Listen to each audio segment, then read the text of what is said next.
Assalamu alaikum student. My name is Yasir Star and welcome to my YouTube channel. Now you are watching Advanced Statistics. So today we discuss property of arithmetic mean and example of arithmetic mean with group data. तो previous lecture में हमने देखा था कि हमने जो example थी arithmetic mean की वो अनग्रुप डाटा से कर ली थी। अब हम करते हैं ग्रुप डाटा के साथ, पहले इसकी एग्जांपल और फिर अर्थमेटिक मीन की प्रॉपर्टीज देखेंगे। तो स्टार्ट करते हैं। अर्थमेटिक मीन में जब हमारे पास वो ग्रुप डाटा दे दे और आपसे कहे कि आप एवरेज फाइंड करो, तो उसके मेथड मैंने आपको बता दिए थे। अर्थमेटिक मीन में डायरेक्ट मेथड भी होता है, शॉर्टकट मेथड भी होता है और सिंपल फार्मूला तो होता ही है जो हम अर्थमेटिक मीन का लगाते हैं। तो देखते हैं, ये हमें डाटा दे दिया गया है, इंटरवल्स में दे दिया गया है, डिफरेंस इंटरवल दे दिए गए हैं, साथ उसकी फ्रीक्वेंसी भी दे दी गई है। इसका मतलब फ्रीक्वेंसी आ गई तो मतलब ये है ग्रुप डाटा। तो हम सबसे पहले करेंगे क्या, इसका मिड पॉइंट निकाल दें। मिड पॉइंट डोनेट करेंगे उसे एक्स के साथ, मिड पॉइंट हमारा एक्स ही होता है। तो ये मिड पॉइंट निकाला। मिड पॉइंट कैसे निकाला मैंने प्रीवियस वीडियो में आपको बता दिया था। इन दोनों को प्लस करेंगे, 2 पे डिवाइड करेंगे तो ये मिड पॉइंट आ जाएगा। इसी तरह इन दोनों को प्लस करेंगे, 2 पे डिवाइड करेंगे, ये मिड पॉइंट आ जाएगा। ये सबके मिड पॉइंट निकाल लेंगे। फिर जो ये फ्रीक्वेंसी है, अब ये हमारे पास x आ गया, x और फ्रीक्वेंसी दोनों को मल्टीप्लाई करेंगे, ये हमारे पास जो है आंसर आ गया fx का, मतलब f मल्टीप्लाई बाय x और ये हमारे पास आंसर आ जाएगा। तो इतना करके मैंने किया क्या है कि पहले ये जो सिंपल अर्थमेटिक मीन है उसका पहले आंसर निकाला, x bar is equal to summation fx over summation f। ये हमारे पास अर्थमेटिक मीन का फॉर्मूला होता है सिंपल। तो सिंपल मैंने fx समेशन fx अब क्या है, इन जब सारी वैल्यूज को प्लस कर देंगे तो हमारे पास वो समेशन में आ जाएगी। जब सारी वैल्यूज प्लस हो जाएगी तो वो समेशन fx हो जाएगा। अभी ये सिर्फ एक एक वैल्यूज है, जब इन सब वैल्यूज को प्लस कर देंगे तो वो समेशन fx हो जाएगा। इसी तरह समेशन f यही होगा कि फ्रीक्वेंसी सारी जब हम ऐड कर देंगे तो वो हमारे पास समेशन f हो जाएगा। तो मैंने किया क्या है, सिंपल समेशन fx का जो आंसर आया 786, इसे ऊपर लिया और जो सिंपल समेशन f है उस पे डिवाइड कर दिया 88 पे। मतलब ये 88 आ रही थी इधर फ्रीक्वेंसी, तो मैंने 88 पे डिवाइड कर दिया। ये सिंपल हमारे पास अर्थमेटिक मीन का आंसर आ गया। इसी तरह एक और मेथड था, शॉर्टकट मेथड। तो शॉर्टकट मेथड में हमने करना क्या था, u के इक्वल पहले रखना था। जब भी हमारे पास काफी बड़ा डाटा आ जाए तो हम उसे u डोनेट करके कर सकते हैं। ये आसान है उससे, मतलब इससे हमें प्रॉब्लम नहीं आती, ये इजी है, इजी वे में इसे हम कर सकते हैं। u इज इक्वल टू मैंने आपको बताया था x माइनस ए ओवर एच के होते हैं। अब जो a है, a हम रखेंगे जो मिड पॉइंट की x की जो मिड वैल्यू आ रही है ना, ये 11 वैल्यूज हैं, 1 2 3 4 5 6 7 8 9 10 11। अब ये 11 वैल्यूज हैं तो मैं इसके मिडल वैल्यू जो है वो मैं a लूंगा। अगर फॉर एग्जांपल इधर 12 वैल्यू होती तो आपकी मर्जी थी, आप 6 वाली भी ले सकते थे, 7 वाली भी ले सकते थे। तो जो मिडल वैल्यू है वो मैंने a ले ली। और h जो होता है वो हमारे पास होता है साइज ऑफ इंटरवल, वैल्यू के दरमियान कितने का साइज है। तो इधर हमारे पास जो है 3.95, देन 4.95, उसके बाद 5.95, 6.95, मतलब एक साइज है, एक का इंटरवल है। तो h इज इक्वल टू हमारा 1 हो गया। अब जब 1 से किसी चीज को डिवाइड करेंगे तो वो तो हमारे पास सेम वही चीज आ जाएगी। 1 से डिवाइड करें या मल्टीप्लाई करें, आंसर तो हमारे पास वही सेम आता है। तो हम करते ये हैं, सिंपल x माइनस ए करते जाते हैं और 1 से डिवाइड करते जाते हैं, हमारा आंसर आ जाएगा। x हमारे पास 3.95, उसे माइनस करेंगे 8.95 के साथ तो हमारा आंसर -5 आ जाएगा। इसी तरह ये है हमारे पास 4.95 माइनस 8.95 करेंगे तो हमारा आंसर -4 आ जाएगा। इधर आ गए थे हम 5.95 माइनस 8.95 करेंगे तो -3 आ जाएगा। 6.95 माइनस 8.95 करेंगे -2 आ जाएगा। इसी तरह इन सारी वैल्यूज को a से माइनस करते जाना है, हमारा u आ जाएगा। और अब u को करना क्या है, f से मल्टीप्लाई करना है। u एंड f दोनों को जब मल्टीप्लाई कर देंगे तो हमारा ये आंसर आ जाएगा। -5 को 1 से मल्टीप्लाई करेंगे तो -5 आएगा। -4 को 4 से मल्टीप्लाई करेंगे -16 आएगा। -3 को 5 से मल्टीप्लाई करेंगे -15 आएगा। तो इसी तरह जब इन दोनों वैल्यूज को मल्टीप्लाई करते जाएंगे तो ये हमारे पास लास्ट पे जब सम करेंगे तो -2 आंसर आ जाएगा उसका। तो अब हमने नेक्स्ट इसका करना क्या है, अब हम कर रहे हैं शॉर्टकट मेथड। शॉर्टकट मेथड का फार्मूला जो होता है वो हमारे पास ये होता है, X bar is equal to A plus summation F U over summation F multiply by H.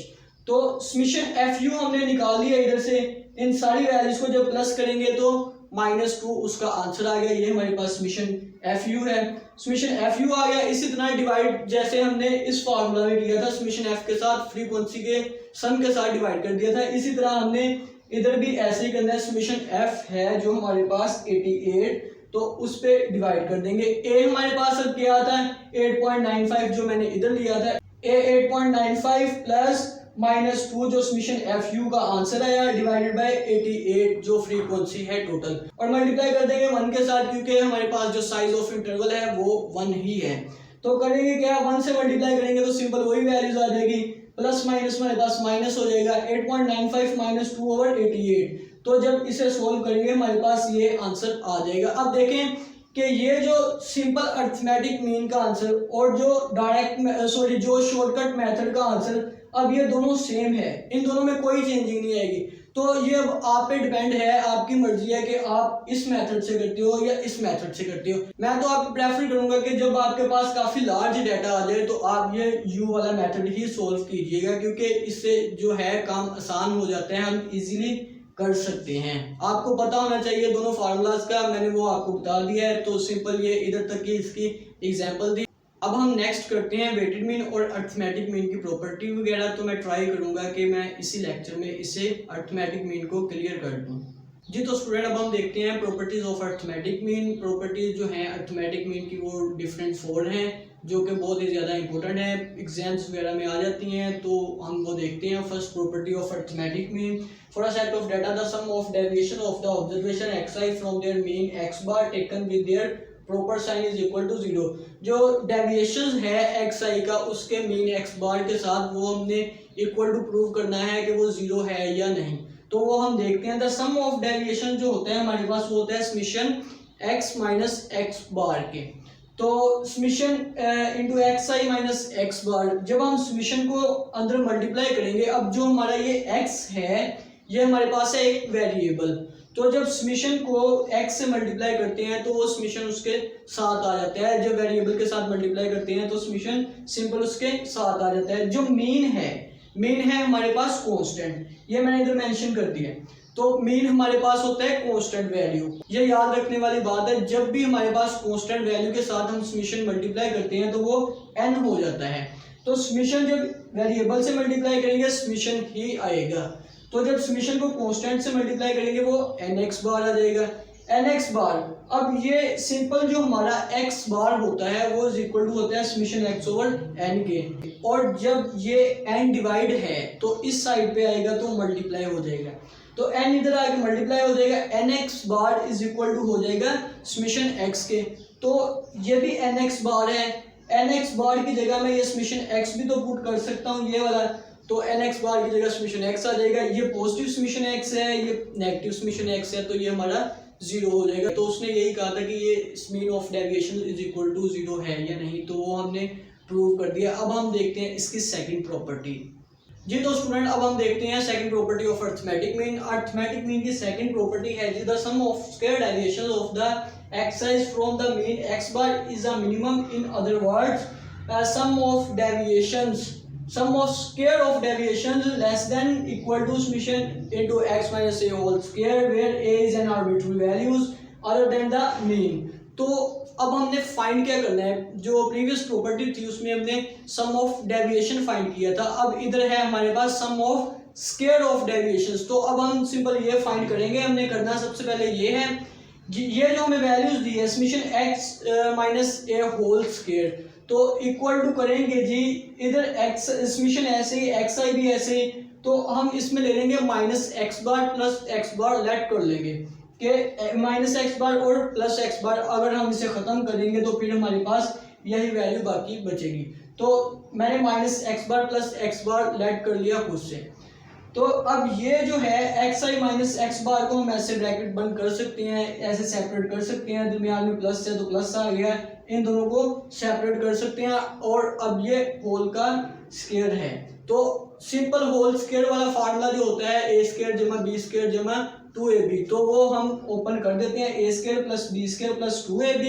अब बाहर समीशन था तो हमने समीशन को अंदर मल्टीप्लाई करना है, तो ये जो वेरिएबल भी था और कांस्टेंट भी था समीशन साथ ऐसे ही आ गया। इसी तरह अब ये दो वैल्यूज हैं एक्स बार, मैंने आपको प्रीवियस जो है हमारे पास प्रॉपर्टी ऑफ अरिथमेटिक मीन उसमें बताया था कि एक्स बार हमारे पास होता है कांस्टेंट वैल्यू। इसी तरह जो ए बी सी कुछ भी वैल्यूज आ जाए या डिजिट आ जाए 1 2 3 4 5 तो वो भी हमारे पास कांस्टेंट ही होगा।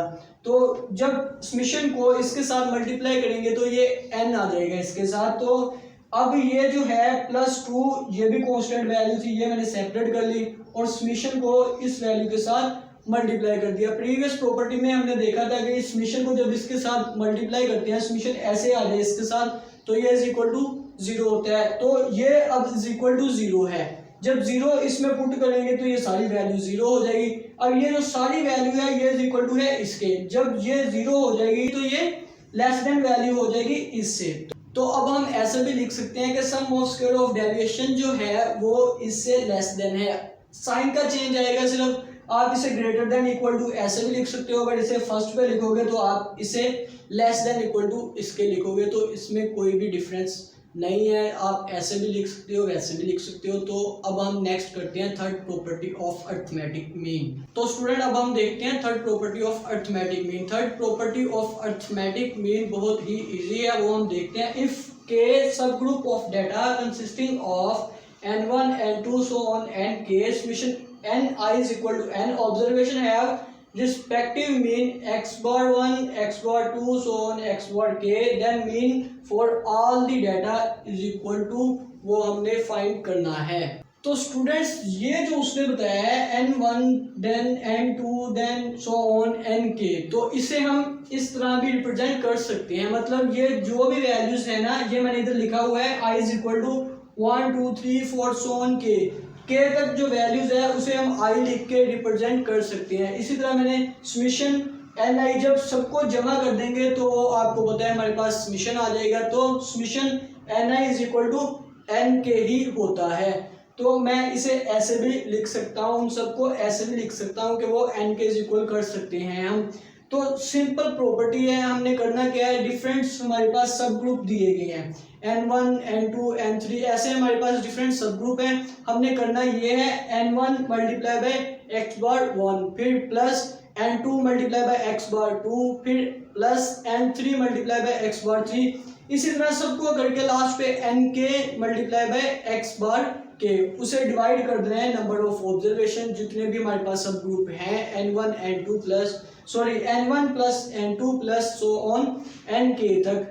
तो ये सिंपल हमने इधर देख लिया है कि summation ni is equal to हमारे पास n के ही होगा, तो हम इधर नीचे जो है वो n लगा लेंगे। इसी तरह इन सबको जब प्लस करेंगे तो ये हमारे पास summation ni x bar i आ जाएगा। इसे हम वेटेड अरिथमेटिक मीन भी बोल सकते हैं। वेटेड अरिथमेटिक मीन मतलब जो है इसमें हम हर जो वैल्यूज है उसको सेपरेट रिप्रेजेंट कर रहे हैं, हर एक को सेपरेट इंपॉर्टेंस दे रहे हैं, तो ये हमारे पास वेटेड अरिथमेटिक मीन भी हो सकता है। मतलब ये वेटेड अरिथमेटिक मीन ही है जी। तो स्टूडेंट अब देखते हैं last property of arithmetic mean. Arithmetic mean if y is equal to x plus b where a and b are any two number and a is equal to not 0 then y bar is equal to x bar plus b। तो students ये जो हमारे पास a और b है ये हमारे पास एक constant value, a और b की जगह कोई और वैल्यूज भी हो सकती है। तो हमें ये दिया गया है, उसने कहा है कि ये फाइंड करो, y is equal to x plus b दे दिया गया है, हमने y bar is equal to x bar plus b find करना है। तो बहुत ही इजी है और बहुत ही इंपॉर्टेंट प्रॉपर्टी है ये इसकी। तो देखें ये y is equal to ax plus b दिया गया है हमें, मैंने इधर लिख लिया है। तो मैं अब करूंगा क्या कि ये जो समीशन है ना, समीशन को दोनों साइड्स पे मल्टीप्लाई कर दूंगा। तो समीशन को दोनों साइड पे जब मल्टीप्लाई करूंगा ये हमारे पास समीशन y हो जाएगा इज इक्वल टू a तो हमारे पास कांस्टेंट वैल्यू है, इसके साथ तो हम समीशन लगा नहीं सकते, साथ वेरिएबल भी है तो हम समीशन वेरिएबल के साथ लगाएंगे। तो अब प्लस इधर सिंपल वैल्यू है कांस्टेंट b। तो जब समीशन को मल्टीप्लाई करते हैं हम कांस्टेंट के साथ तो वो n हो जाता है। ये मैंने प्रीवियस प्रॉपर्टी में आपको बताया था कि जब भी हम समीशन को मल्टीप्लाई कर दें कांस्टेंट वैल्यू के साथ तो वो n हो जाएगा। अब ये तो हो गया हमारे पास सिंपल वैल्यू, हमने इसे y बार बनाना है। y बार बनाने के लिए हम दोनों साइड्स को n पे डिवाइड कर देंगे।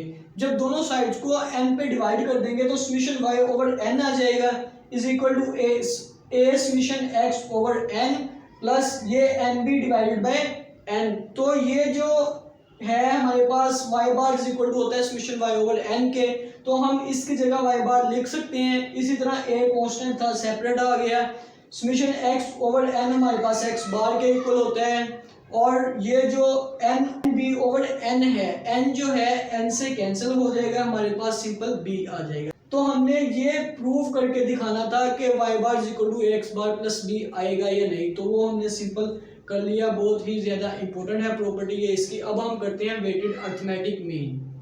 जी तो स्टूडेंट अब हम देखते हैं weighted arithmetic mean. Arithmetic mean के अंदर हमने देखा था कि हम ऑल ऑब्जर्वेशन को इक्वल इंपॉर्टेंस देते थे, लेकिन वेटेड अरिथमेटिक मीन के अंदर थोड़ी सी चेंजिंग है। डेफिनेशन देखते हैं इसकी। In this case all observation do not have the same importance. To show the importance of every observation we assign it to a number called weight. मतलब तो observation की इंपॉर्टेंस शो करने के लिए हम असाइन करते हैं एक नंबर, तो उसे हम कहते हैं इज कॉल्ड वेट, तो वो हमारा वेट कहलाता है। जी तो अब एग्जांपल देखते हैं वेटेड अरिथमेटिक मीन की। वेटेड अरिथमेटिक मीन में हमें ये डिफरेंट आइटम्स बता दिए गए हैं कि ये उनके एक्सपेंडिचर हैं। एक्सपेंडिचर हमारे पास x है और वेट उसका सेपरेट दे दिया गया है। जैसे हमें फ्रीक्वेंसी डाटा के अंदर फ्रीक्वेंसी दे दी गई होती थी, इसी तरह इधर हमें वेट दे दिया गया है। अब हमने सिंपल करना क्या है, x और w को मल्टीप्लाई करना है। x w को मल्टीप्लाई करेंगे, सिंपल इन दोनों को मल्टीप्लाई कर देंगे, देन इन दोनों को मल्टीप्लाई कर देंगे, तो ये हमारा x और w आ जाएगा। ये सिंपल इसका फार्मूला मैंने लिख दिया है x bar w is equal to summation xi wi over summation wi। x bar w मैंने इसलिए लिखा है क्योंकि वेटेड मीन फाइंड कर रहे हैं। तो जब हमारे पास फ्रीक्वेंसी आती थी तो हम w की जगह f इस्तेमाल करते थे, तो सिर्फ चेंजिंग इतनी है, w की जगह f इस्तेमाल हो जाएगा फ्रीक्वेंसी डाटा के अंदर, और वेटेड मीन के अंदर इधर w आ जाएगा। उसी तरह इसको x w है तो इसका सम निकाल लेंगे टोटल समीशन और डिवाइड कर देंगे उसे समीशन w पर, तो वो हमारा वेटेड मीन आ जाएगा। तो उम्मीद करता हूँ कि आपको समझ आ गई होगी। इंशाल्लाह नेक्स्ट लेक्चर में जो एवरेज की टाइप्स बाकी रह गई हैं वो डिस्कस करेंगे। तब तक के लिए मुझे दीजिए इजाज़त। अल्लाह निगहबान।